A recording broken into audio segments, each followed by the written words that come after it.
करेंगे ध्वनि तरंगों के बारे में। कौन सी तरंगों के बारे में अध्ययन करेंगे? आज हम पढ़ेंगे ध्वनि तरंगों के बारे में। इससे पहले की जो क्लास थी उसमें हमने तरंग गति के बारे में पढ़ा था।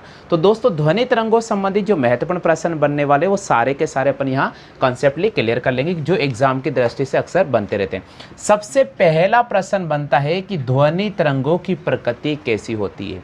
साथियों, आपको पता होगा ध्वनि तरंगों की जो प्रकृति होती है वो कैसी होती है? अनुदैर्ध्य होती है। ध्वनि तरंगों की प्रकृति कौन सी होती है? अनुदैर्ध्य पर होती है। कौन सी होती है? अनुदैर्ध्य। कल मैंने आपको बताया था अनुदैर्ध्य क्या होती है तरंगे? ऐसी तरंगे जिनमें तरंग गति के कंपन के कण और तरंग गति के सापेक्ष दोनों जो स्थितियाँ होती है एक समांतर होती है, उन्हें अपन अनुदैर्ध्य तरंगे कहते हैं। क्लियर हो गया? जो मैंने आपको कल वाले वीडियो में कंप्लीटली समझा दिया था। तो ध्वनि तरंगों की प्रकृति कैसे होती है? तो सबसे पहले ध्वनि तरंगों की बात कर ले तो ध्वनि तरंगे होती है अनुदैर्ध्य तरंगे होती है, क्योंकि ये ध्वनि तरंगे कुछ इस प्रकार की चलती है, ऐसे चलती है। क्लियर हो गया? दूसरा प्रश्न अक्सर आता है कि ध्वनि तरंगे यानी प्रश्न ये बनता है वायु में ध्वनि की तरंग का मान कितना होता है? वायु में ध्वनि तरंग का मान कितना होता है? यानी वायु में ध्वनि की तरंग का जो मान होता है वो होता है साथियों 332 मीटर प्रति सेकंड। कितना होता है? 332 मीटर प्रति सेकंड। यानी वायु में ध्वनि की जो चाल होती है, वो 332 मीटर प्रति सेकंड होता है। क्लियर हो गया? आगे सभी को समझ में? अगर आपसे पूछ ले कि द्रव में ध्वनि की चाल कितनी होती है, तो द्रव में ध्वनि की जो चाल होती है वो 1493 मीटर प्रति सेकंड होती है। कितनी होती है साथियों? 1493 मीटर प्रति सेकंड। अगर हम वायु में ध्वनि की तरंग का मान ज्ञात करेंगे, वायु में ध्वनि की चाल का मान ज्ञात करेंगे, वायु में ध्वनि की चाल का मान अगर अपन ज्ञात करना चाहते हैं तो वायु में ध्वनि की चाल होती है 332 मीटर प्रति सेकंड और द्रव में ध्वनि की चाल का मान ज्ञात करेंगे तो वो होता है 1493 मीटर प्रति सेकंड। क्लियर हो गया? अगर आपसे पूछ ले साथियों कि ठोस में कितनी होती है, तो ठोस में ध्वनि की चाल कितनी होती है? ठोस में ध्वनि की चाल कितनी होती है साथियों? तो ये आप ध्यान रखना, लगभग 5100 मीटर प्रति सेकंड होती है। कितनी होती है? लगभग 5100 मीटर प्रति सेकंड होती है। रेंज चलती है 5100 से आप 5000 भी मान सकते हैं, लगभग 5100 से 5000 मीटर प्रति सेकंड भी होती है। तो आप देख लिए ध्वनि की चाल सर्वाधिक किस में होती है? ध्वनि की चाल सर्वाधिक होती है ठोस में, उससे कम होती है द्रव में और उससे कम होती है कहाँ पर? गैस में यानी वायु में होती है। तो आप इसको भी चाल के अकॉर्डिंग लिख सकते हो। सबसे अधिक चाल होती है ठोस में, उसके बाद होती है द्रव में और उससे कम होती हैं गैस में। तो ये इसका अवरोही क्रम हो गया। सर्वाधिक ध्वनि की चाल किस में होती है? ठोस में। उससे कम किस में होती है? द्रव में। उससे कम किस में होती है? गैस में होती है। क्लियर हो गया? तो देखिए दोस्तों, सबसे पहले ध्वनि तरंगों की प्रकृति कैसी होती है? ध्वनि तरंगों की जो प्रकृति होती है वो अनुदैर्ध्य होती है। कैसी होती है? अनुदैर्ध्य। प्रकाश तरंगों की प्रकृति कैसी होती है? तो प्रकाश तरंगों की प्रकृति अनुप्रस्थ होती है। ये आप ध्यान रखना। नेक्स्ट है ध्वनि तरंगों की चाल के बारे में अपन ने अध्ययन किया। तो वायु में ध्वनि की चाल का मान कितना होता है? वायु में ध्वनि की चाल का मान होता है 332 मीटर प्रति सेकंड। द्रव में ध्वनि की चाल का मान कितना होता है? द्रव में ध्वनि की चाल का मान होता है 1493 मीटर प्रति सेकंड। और ठोस में ध्वनि की चाल का मान कितना होता है? तो ठोस में ध्वनि की चाल का मान होता है 5000 मीटर प्रति सेकंड। ये आपको क्लियर हो गया क्या? क्लियर हो गया कि भैया? अब देखिएगा, यहां तक आपने कॉपी कर लिया होगा। अब मैं आपको कुछ महत्वपूर्ण बातें बता देता हूं जो इससे अक्सर प्रश्न पूछे जाते हैं। पहला प्रश्न क्या पूछेगा? पहला प्रश्न अक्सर बनता है कि ध्वनि समानुपाती होती है किसके? ताप के। ध्वनि किसके समानुपाती होती है? ताप के। यानी प्रश्न कैसे बनेगा? इसका प्रश्न बनेगा कि ताप बढ़ाने पर ध्वनि सदैव बढ़ेगी। ताप बढ़ाने पर ध्वनि सदैव बढ़ेगी। ये आप ध्यान रखना। अगर आप टेम्परेचर को इंक्रीज करते जाओगे तो ध्वनि का मान भी बढ़ता जाएगा। यानी ताप बढ़ने पर ध्वनि का मान बढ़ता है। ऐसे लिखना, ताप बढ़ने पर ध्वनि सदैव बढ़ेगी, ध्वनि सदैव बढ़ेगी, ताप बढ़ाने पर ध्वनि सदैव बढ़ेगी। और दूसरा प्रश्न क्या आता है, दूसरा प्रश्न आएगा ताप घटाने पर, ताप घटाने पर ध्वनि सदैव घटेगी, ताप घटाने पर ध्वनि सदैव घटेगी। ये आपको ध्यान रखना पड़ेगा, ये कॉपी करते चले, बहुत इंपॉर्टेंट चीज़ है। ताप बढ़ाने पर ध्वनि बढ़ेगी और ताप घटाने पर ध्वनि घट जाती है। अच्छा प्रश्न आता है 1 डिग्री सेल्सियस ताप बढ़ाने पर ध्वनि का वेग कितना बढ़ जाता है, तो इस प्रश्न का क्या जवाब करेंगे। तो दोस्तों लिख लीजिएगा 1 डिग्री सेल्सियस ध्वनि का ताप, 1 डिग्री सेल्सियस ताप बढ़ाने पर, 1 डिग्री सेल्सियस ताप बढ़ाने पर ध्वनि 0.61 मीटर प्रति सेकंड बढ़ जाती है। ये प्रश्न बहुत इम्पोर्टेंट है, ये प्रश्न बहुत इम्पोर्टेंट है। यानी अगर आप ताप को इंक्रीज करते हैं 1 डिग्री सेल्सियस तो ध्वनि कितनी बढ़ जाती है बच्चों, ध्वनि 0.61 मीटर प्रति सेकंड बढ़ जाती है। कई बार ये प्रश्न एग्जाम में आया है और कई बार पूछा गया है, कई बार आया है और कई बार पूछा भी गया है। क्लियर हो गया, आ गया सभी को समझ में। अब देखिए ध्वनि का आर्द्रता के साथ क्या प्रभाव पड़ता है, ध्वनि का आर्द्रता के साथ क्या प्रभाव पड़ता है। आर्द्रता का मतलब यह ह्यूमिडिटी से है, ठीक है। तो मैं लिख रहा हूं बच्चों, देखिए ध्वनि समानुपाती होती है किसके, आर्द्रता के। लिख लीजिए बच्चों, ध्वनि समानुपाती होती है किसके, आर्द्रता के। ध्वनि किसके समानुपाती होती है, आर्द्रता के। यानी इसको भी अपन कैसे लिख सकते हैं, इसको भी अपन कैसे लिखेंगे बच्चों, इसको लिखेंगे कि ध्वनि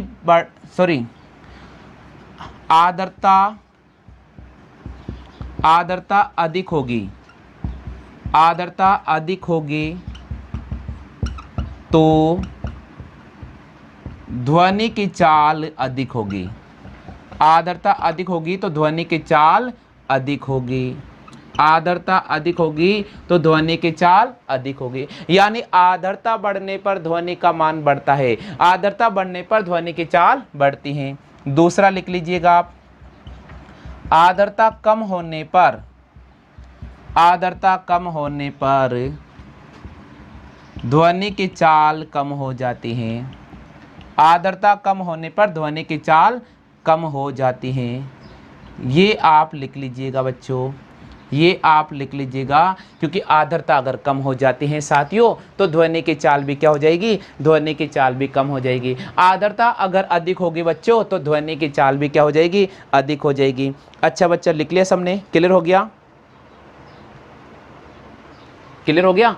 चलो बच्चों अब प्रश्न आता है कि ध्वनि का दाब पर क्या प्रभाव पड़ता है। तो साथियों इंपॉर्टेंट चीजें नोट करके लिख लेना, साथियों इंपॉर्टेंट चीजें नोट करके लिख लेना कि ध्वनि का दाब पर कोई प्रभाव नहीं पड़ता है, ध्वनि का दाब पर कोई प्रभाव नहीं पड़ता है, ध्वनि का दाब पर कोई प्रभाव नहीं पड़ता है, ध्वनि का दाब पर कोई प्रभाव नहीं पड़ता है। ये बात विशेष कर ध्यान रखना, ये बात विशेष कर ध्यान रखना। तो सबसे पहले हमने आर्द्रता के बारे में जान लिया, सबसे पहले ताप के बारे में जान लिया। टेम्परेचर बढ़ाएंगे तो ध्वनि की चाल बढ़ जाएगी, टेम्परेचर घटाएंगे तो ध्वनि की चाल कम हो जाएगी, आर्द्रता बढ़ाएंगे तो ध्वनि बढ़ जाएगी, ध्वनि की चाल बढ़ जाएगी, आर्द्रता घटाएंगे तो ध्वनि की चाल कम हो जाएगी। अब आता है कि ध्वनि का दाब पर क्या प्रभाव पड़ता है। अरे साथियों ध्वनि का दाब पर कोई भी प्रभाव नहीं पड़ेगा, ध्वनि का दाब पर कोई भी प्रभाव नहीं पड़ेगा। क्लियर हो गया। चलिए बच्चों अब एक प्रश्न आता है कि अगर ध्वनि एक माध्यम से दूसरे माध्यम में जाती है तो क्या होगा। अगर ध्वनि एक माध्यम से दूसरे माध्यम में जाती है तो क्या होगा, तो क्या होगा भैया, अब इसके बारे में बता देते हैं। जब ध्वनि एक माध्यम से, जब ध्वनि एक माध्यम से दूसरे माध्यम में जाती है, जब ध्वनि एक माध्यम से दूसरे माध्यम में जाती है तो क्या होता है।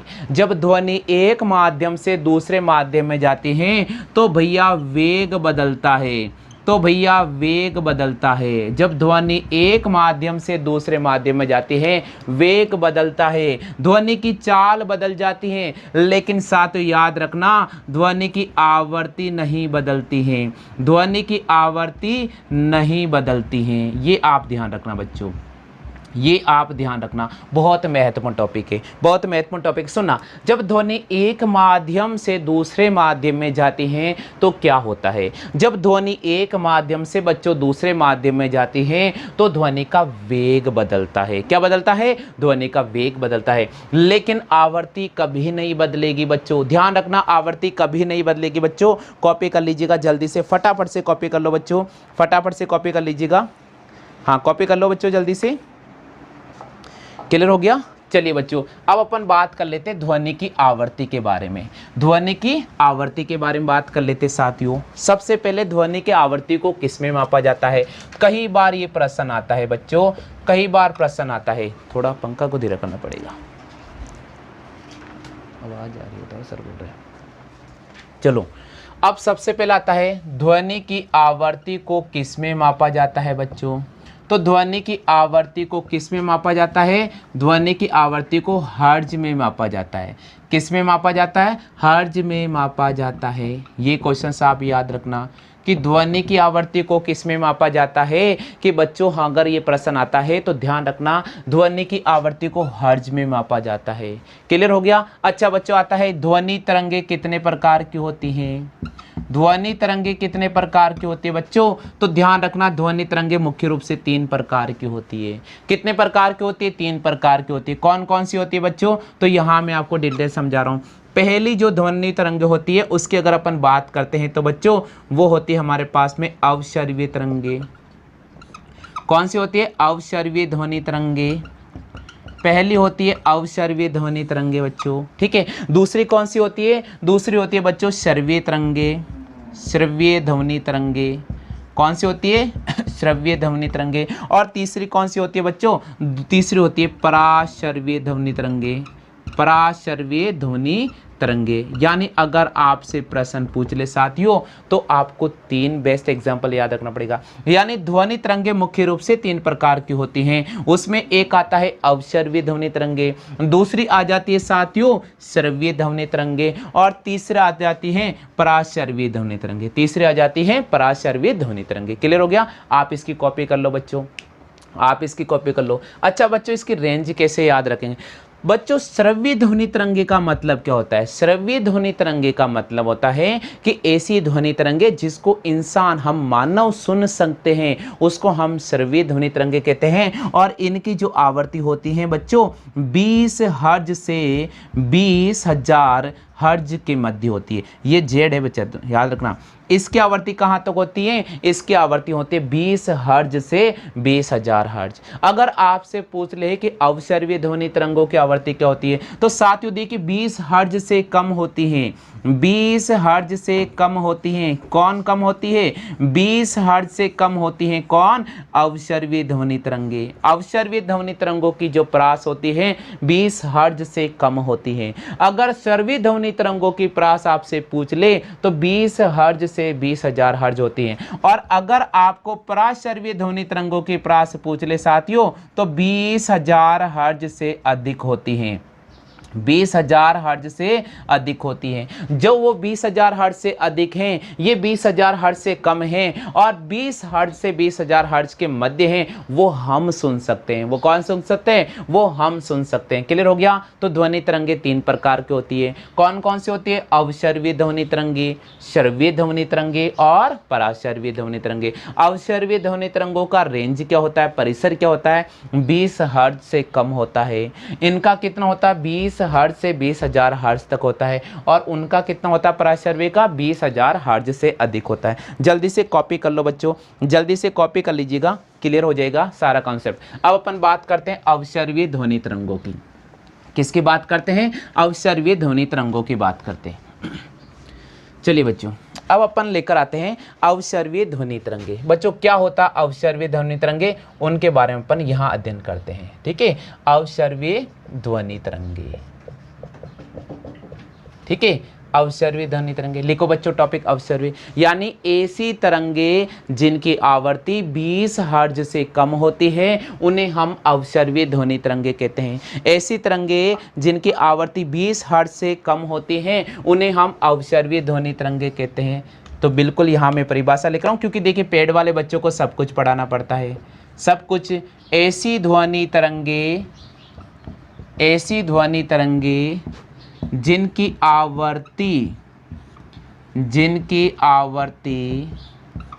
20 हर्ट्ज से कम होती है, 20 हर्ट्ज से कम होती हैं, ऐसी ध्वनि तरंगे जिनकी आवृत्ति 20 हर्ट्ज से कम होती है, उन्हें हम क्या कहते हैं बच्चों? उन्हें हम कहते हैं अवसर्वीय ध्वनि तरंगे। क्या कहते हैं उन्हें? अवसर्वीय ध्वनि तरंगे। अच्छा, इनकी विशेषता क्या होती है? इनकी विशेषता होती है कि मानव के कान नहीं सुन सकते हैं, मानव के कान इन्हें नहीं सुन पाता है, मानव के कान इन्हें नहीं सुन पाता है।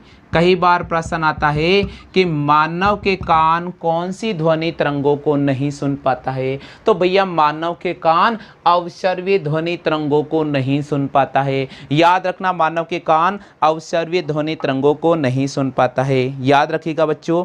क्लियर हो गया आगे सभी को समझ में? हाँ भैया, प्रश्न आता है कि हृदय की धड़कन के दौरान कौन सी ध्वनि तरंग उत्पन्न होती है? बच्चों ध्यान रखना बच्चों, बहुत इंपॉर्टेंट है। हृदय की धड़कन से उत्पन्न तरंगे, हृदय की धड़कन से उत्पन्न तरंगे कौन सी कहलाती हैं? अवसर्वीय ध्वनि तरंगे कहलाती है।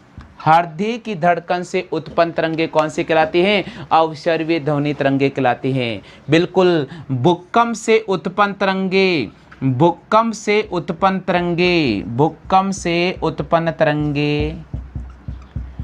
कौन सी कहलाती है बच्चों? अवसर्वीय तरंगे कहलाती हैं। कौन कहलाती है? अवसर्वीय तरंगे कहलाती है। भूकंप से उत्पन्न तरंगे कौन सी होती है? अवसर्वीय तरंगे कहलाती है बच्चों। कौन सी तरंगे कहलाती हैं? अवसर्वीय तरंगे कहलाती हैं। क्लियर हुआ या नहीं हुआ?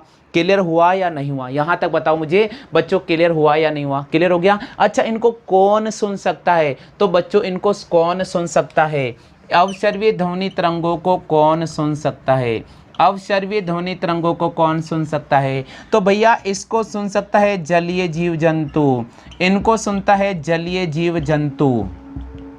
कौन सुन सकता है? जलीय जीव जंतु। इसके अलावा इसको हाथी पशु सुन सकता है, इसके अलावा इसको हाथी पशु सुन सकता है, इसके अलावा इसको चींटी सुन सकता है, इसको अलावा इसको चींटी भी सुन सकती हैं। आपको पता होगा कि जब बरसात आने की संभावना होती है तो चींटी एक स्थान से दूसरे स्थान पे चले जाती हैं। इसका मतलब बादल बनने की संभावना शुरू होने वाली है और चींटी आवाज़ सुन जाती हैं और एक स्थान से दूसरे स्थान पर, यानी मौसम की जो घटना होने वाली है उनको पहले से ही अनुमान हो जाता है। वो सारे के सारे पशु हो या जंतु हो या जलीय जीव जंतु हो, सब कौन सी तरंगों को सुन पाते हैं? अवसर्वीय ध्वनि तरंगों को सुन पाते हैं। आपको पता होगा कि जब भूकंप उत्पन्न होता है, भूकंप आने की संभावना होती है, उससे पहले चिड़िया एक स्थान से दूसरे स्थान पर उड़ना प्लान करना शुरू हो जाती है। उससे पहले हाथी एक स्थान से दूसरे स्थान पर जाना शुरू हो जाते हैं। समझ जाना कि उन्होंने उन तरंगों को सुन लिया है, उन्होंने उन तरंगों को सुन लिया है, लेकिन हमारे कान नहीं सुन पाते हैं। वो सारे के सारे कहलाते हैं अवसर्वीय ध्वनि तरंगे। अच्छा, आपने और बेस्ट एग्जांपल देखा होगा, आपने कभी देखा होगा कि पानी, जो बरसात के अंदर पानी है उसमें छोटे छोटे से कीड़े पड़ जाते हैं और उन छोटे छोटे कीड़े के पास में अगर अपन तेजी से उंगली ले जाते हैं तो वो कीड़े दूर की तरफ भागते हैं। इसका मतलब उन्होंने अवसर्वीय ध्वनि तरंगों को सुन लिया है। आपने देखा होगा पानी के अंदर जो मछली तैरती है, पानी के अंदर जब मछली तैरती हैं, जब हम उस मछली को पकड़ने की कोशिश करते हैं वो तेजी से नीचे चली जाती है, वो तेजी से नीचे चली जाती है। इसका मतलब कौन सी ध्वनि तरंगे सुन ली है? उसने अवसर्वीय ध्वनि तरंगों को सुन लिया है। क्लियर हो गया? आगे सभी को समझ में? चलिए बच्चों, अपन बात करते हैं श्रव्य ध्वनि तरंगों की। अब बात करते हैं अपन श्रव्य ध्वनि तरंगों की। चलिए बच्चों, अब अपन लेकर आ रहे हैं श्रव्य ध्वनि तरंगे। श्रव्य ध्वनि तरंगे। चलिए स्टूडेंट, अब आपसे पूछ लिए कि श्रव्य ध्वनि तरंगे क्या होती है? क्या होती है? सभी स्टूडेंट कमेंट करें क्या होती है? ऐसी ध्वनि तरंगे जिनको हमारे कान सुन सकते हैं उन्हें हम क्या कहते हैं? श्रव्य ध्वनि तरंगे कहते हैं। यानी आप लिखो ऐसी ध्वनि तरंगे, ऐसी ध्वनि तरंगे जिनको मानव के कान सुन सकते हैं, मानव के कान सुन सकते हैं, सुन सकते हैं। ऐसी ध्वनि तरंगे जिनको मानव के कान सुन सकते हैं उन्हें हम कहते हैं अवसर्वी ध्वनि तरंगे। इनकी परास कितनी होती है? ये 20 हर्ज से 20,000 हर्ज के मध्य की होती है। इनकी आवृत्ति कहाँ तक होती है? इनकी आवृत्ति होती है 20 हर्ज से 20,000 हर्ज तक। कहाँ तक होती है? 20 हर्ज से 20,000 हर्ज तक। कहाँ तक होती है? 20 हर्ज से 20,000 हर्ज तक। क्लियर हो गया? आ गया सभी को समझ में? आ गया सभी को समझ में? हाँ भैया, कॉपी करो जल्दी से, कॉपी कर लीजिएगा, जल्दी से कॉपी कर लीजिएगा सभी स्टूडेंट।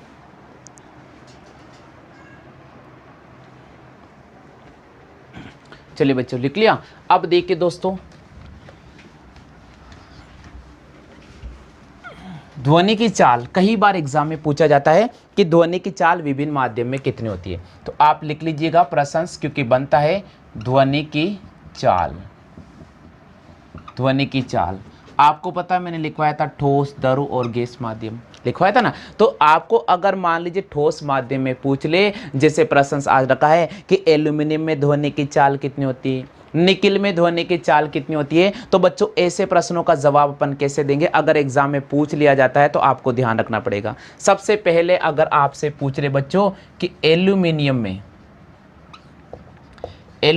में ध्वनि की चाल कितनी होती है। हाँ बच्चों, जिनको आ रहा है जल्दी से कमेंट करो, एल्यूमिनियम में ध्वनि की चाल, एल्यूमिनियम में ध्वनि की चाल बताओ बच्चों कितनी होती है? एल्यूमिनियम में ध्वनि की चाल कितनी होती है? जल्दी से, जिन स्टूडेंट को आ रहा है जल्दी से कमेंट करो। 6420 मीटर प्रति सेकंड कितनी होती है बच्चों? 6420 मीटर प्रति सेकंड। यानी एल्यूमिनियम में जो ध्वनि की चाल होती है 6420 मीटर प्रति सेकंड होती है। लिख लो बच्चों, लिख लो, बहुत इंपॉर्टेंट है। अगर आपसे पूछ ले बच्चों, अगर आपसे पूछ ले कि निकिल में ध्वनि की चाल कितनी होती है, निकिल में ध्वनि की चाल कितनी होती है, तो बच्चों याद रखना 6040 मीटर प्रति सेकंड होती है। हम कौन से माध्यम की बात कर रहे हैं बच्चों? हम यहाँ पर ठोस माध्यम की बात कर रहे हैं। कौन से माध्यम की बात कर रहे हैं? हम यहाँ पर ठोस माध्यम की बात कर रहे हैं। क्लियर हो गया? चलो लिख लो जल्दी से, इंक भर लेता हूँ मैं, थोड़ा लिख लीजिए।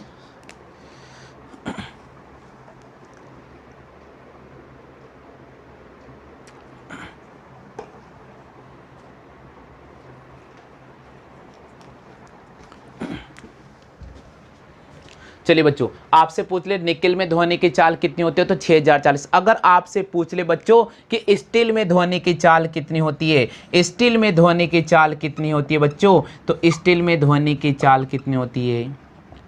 स्टील में ध्वनि की चाल कितनी होती है? सभी स्टूडेंट जल्दी से कमेंट करें, सभी स्टूडेंट जल्दी से कमेंट करें। स्टील में ध्वनि की चाल कितनी होती है बच्चों? स्टील में ध्वनि की चाल होती है 5960 मीटर प्रति सेकंड, 5960 मीटर प्रति सेकंड। एल्यूमिनियम में होती है 6420। अगर आपसे निकिल की बात कर ले साथियों तो 6040 होती है। अगर आपको स्टील की बात कर ले तो कितनी होती है? 5960। अगर आपसे पूछ ले साथियों कि लोहे में ध्वनि की चाल कितनी होती है, तो बच्चों ये भी प्रश्न पूछा जाता है।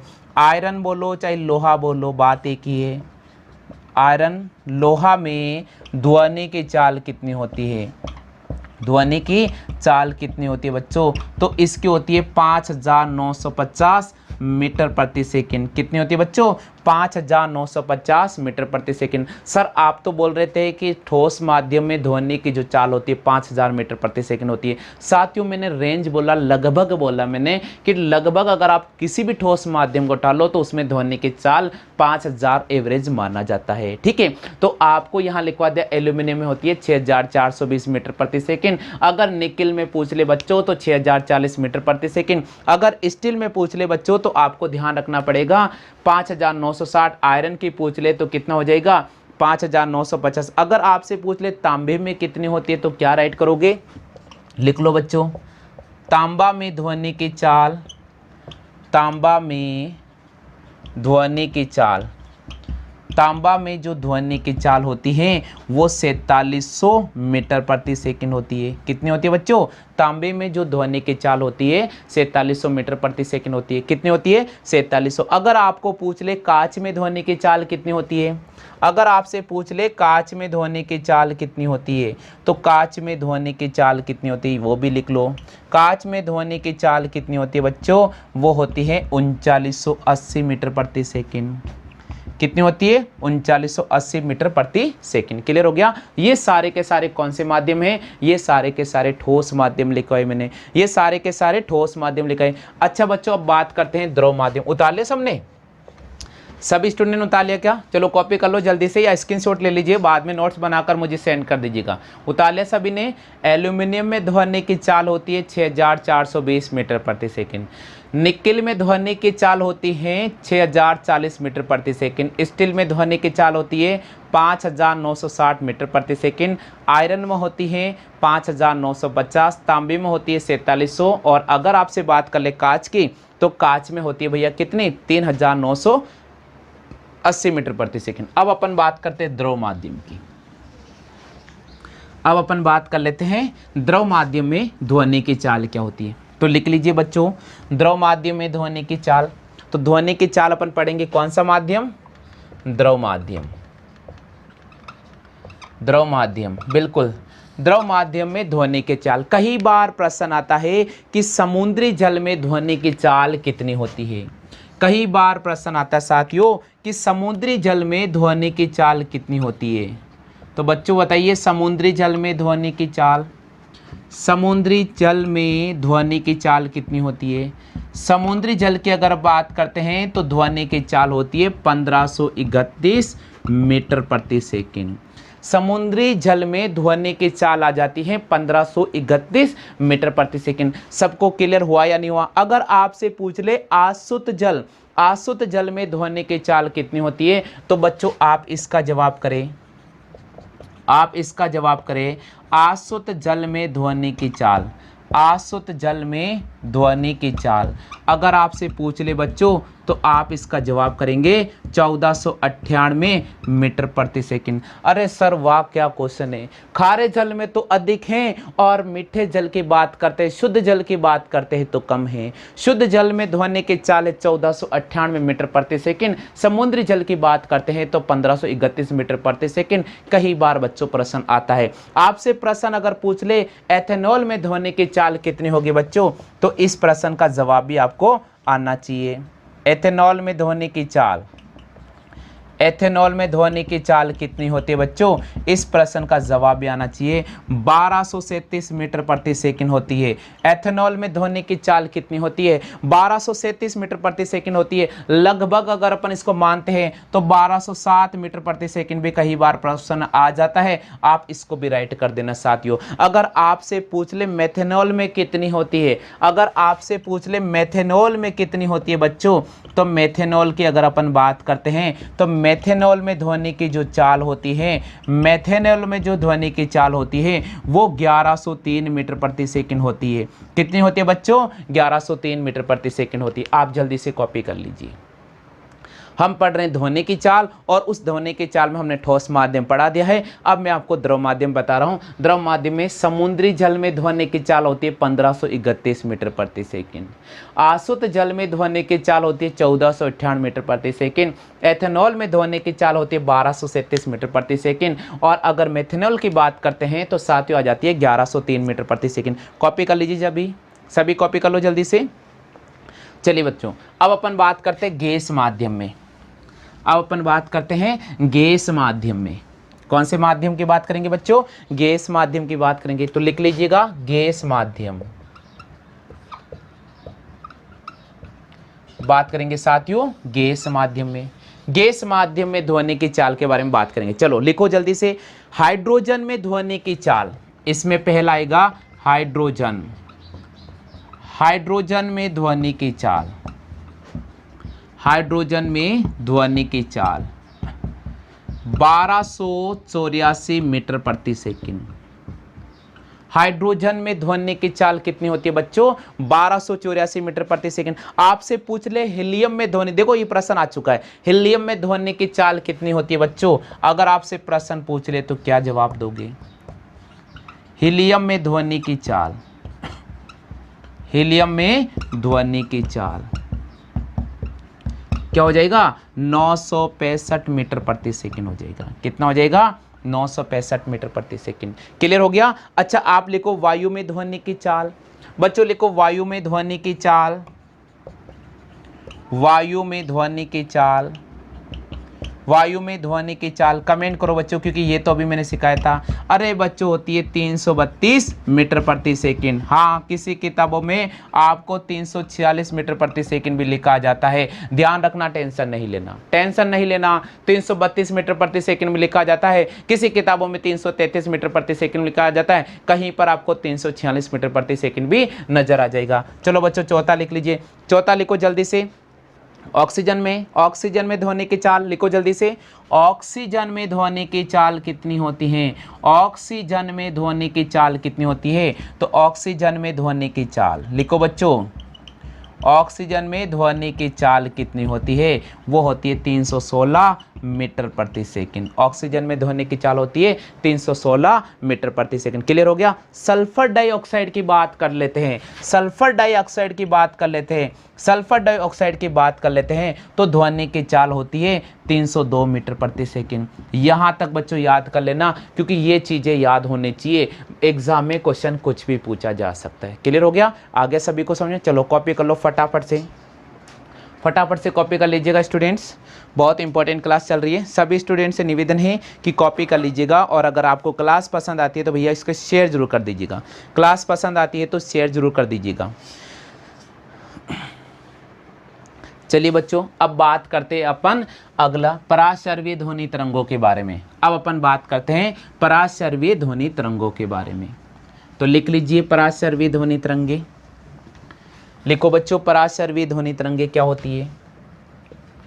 पराश्रव्य ध्वनि तरंगे, ये मार्कर दूसरा दो। पराश्रव्य ध्वनि तरंगे, पराश्रव्य ध्वनि तरंगे। हाँ जी, आपसे पूछा जाता है कि पराश्रव्य ध्वनि तरंगे क्या होती है? ऐसी ध्वनि तरंगे जिनकी आवृत्ति 20,000 हर्ट्ज से अधिक होती हैं उन्हें हम पराश्रव्य ध्वनि तरंगे कहते हैं। यानी 20,000 हर्ट्ज से अधिक आवृत्ति वाली तरंगों को पराश्रव्य ध्वनि तरंगे कहते हैं। पराश्रव्य ध्वनि तरंगे कहते हैं। ये पहला क्वेश्चन। आप मुझे बताइए कॉन्सेप्ट क्लियर हुआ या नहीं हुआ? ऐसी ध्वनि तरंगे जिनकी आवृत्ति 20,000 हर्ट्ज से अधिक होती हैं उन्हें हम पराश्रव्य ध्वनि तरंगे कहते हैं, उन्हें हम पराश्रव्य ध्वनि तरंगे कहते हैं। अच्छा बच्चों प्रश्न आता है कि पराश्रव्य ध्वनि तरंगों को कौन सुनता है? कौन सुनता है? कुत्ता, बिल्ली, चिड़िया, चमगादड़। कौन कौन सुनता है बच्चों? इसको सुनता है कुत्ता, इसको सुनता है बिल्ली, इसको सुनता है चमगादड़। कुत्ता, बिल्ली, चमगादड़, ये जो जिन किरणों को सुनता है वो कहलाती है पराश्रव्य ध्वनि तरंगे। इसीलिए तो आपको पता होगा कि जासूसी में कुत्तों का इस्तेमाल किया जाता है, जासूसी में कुत्तों का इस्तेमाल किया जाता है क्योंकि वो पराश्रव्य ध्वनि तरंगों को सुन लेता है। क्लियर हो गया? आ गया सभी को समझ? कॉपी करो जल्दी से। अब अपन बताएंगे कि इनका उपयोग कहाँ पर किया जाता है। हाँ यहीं पर बता देता हूँ, है ना। लिखो भैया इनका उपयोग कहाँ किया जाता है। सभी बच्चे लिखे। हाँ जिनको आता है जल्दी से कमेंट करें, जल्दी से कमेंट करें कि पराश्रव्य ध्वनि तरंगों का उपयोग कहाँ पर किया जाता है। सबसे पहला पॉइंट समुद्र की गहराई का पता लगाने में। सबसे पहला पॉइंट होता है समुद्र की गहराई का पता लगाने में। समुद्र की गहराई का पता लगाने में पहला पॉइंट। दूसरा होता है, आपने देखा होगा कल कारखाने होते हैं उनके ऊपर चिमनियाँ लगी होती है, उन चिमनियों में कालिख जो होता है उन पुर्जों की सफाई करने के लिए कौन सी ध्वनि तरंगों का इस्तेमाल किया जाता है? तो कई बार आता है चिमनी में कालिक हटाने के लिए कौन सी ध्वनि तरंगों का प्रयोग किया जाता है? आपको राइट करना होगा पराश्रव्य ध्वनि तरंगों का। तो आप लिख लीजिए कल कारखानों में चिमनी की कालिक हटाने के लिए, चिमनी की कालिक हटाने के लिए कौन सी ध्वनि तरंगों का इस्तेमाल किया जाता है? पराश्रव्य ध्वनि तरंगों का इस्तेमाल किया जाता है। और बताओ, बिल्कुल रुधिर रहित ऑपरेशन, ट्यूमर का पता लगाने, दूरबीन वाला ऑपरेशन का नाम सुना आपने? दूरबीन वाला ऑपरेशन का नाम सुना ना? बिल्कुल, तो रुधिर रहित ऑपरेशन कह सकते हैं आप इसको, रुधिर रहित ऑपरेशन में, रुधिर रहित ऑपरेशन में। और संकेत भेजने में, और संकेत भेजने में, कहाँ पर किया जाता है? संकेत भेजने में। क्लियर हो गया? आ गया सभी को समझे? तो साथियों, इस क्लास में हमने ध्वनि तरंगों के बारे में पढ़ा। अगली जो क्लास होगी उसमें आपको मैं तारतव के बारे में बताऊंगा, उसमें मैं प्रबलता के बारे में बताऊंगा। वो सारे अपन अगली क्लास में कंसिडर करेंगे। आज के लिए बस इतना ही साथियों। जय हिंद, वंदे मातरम।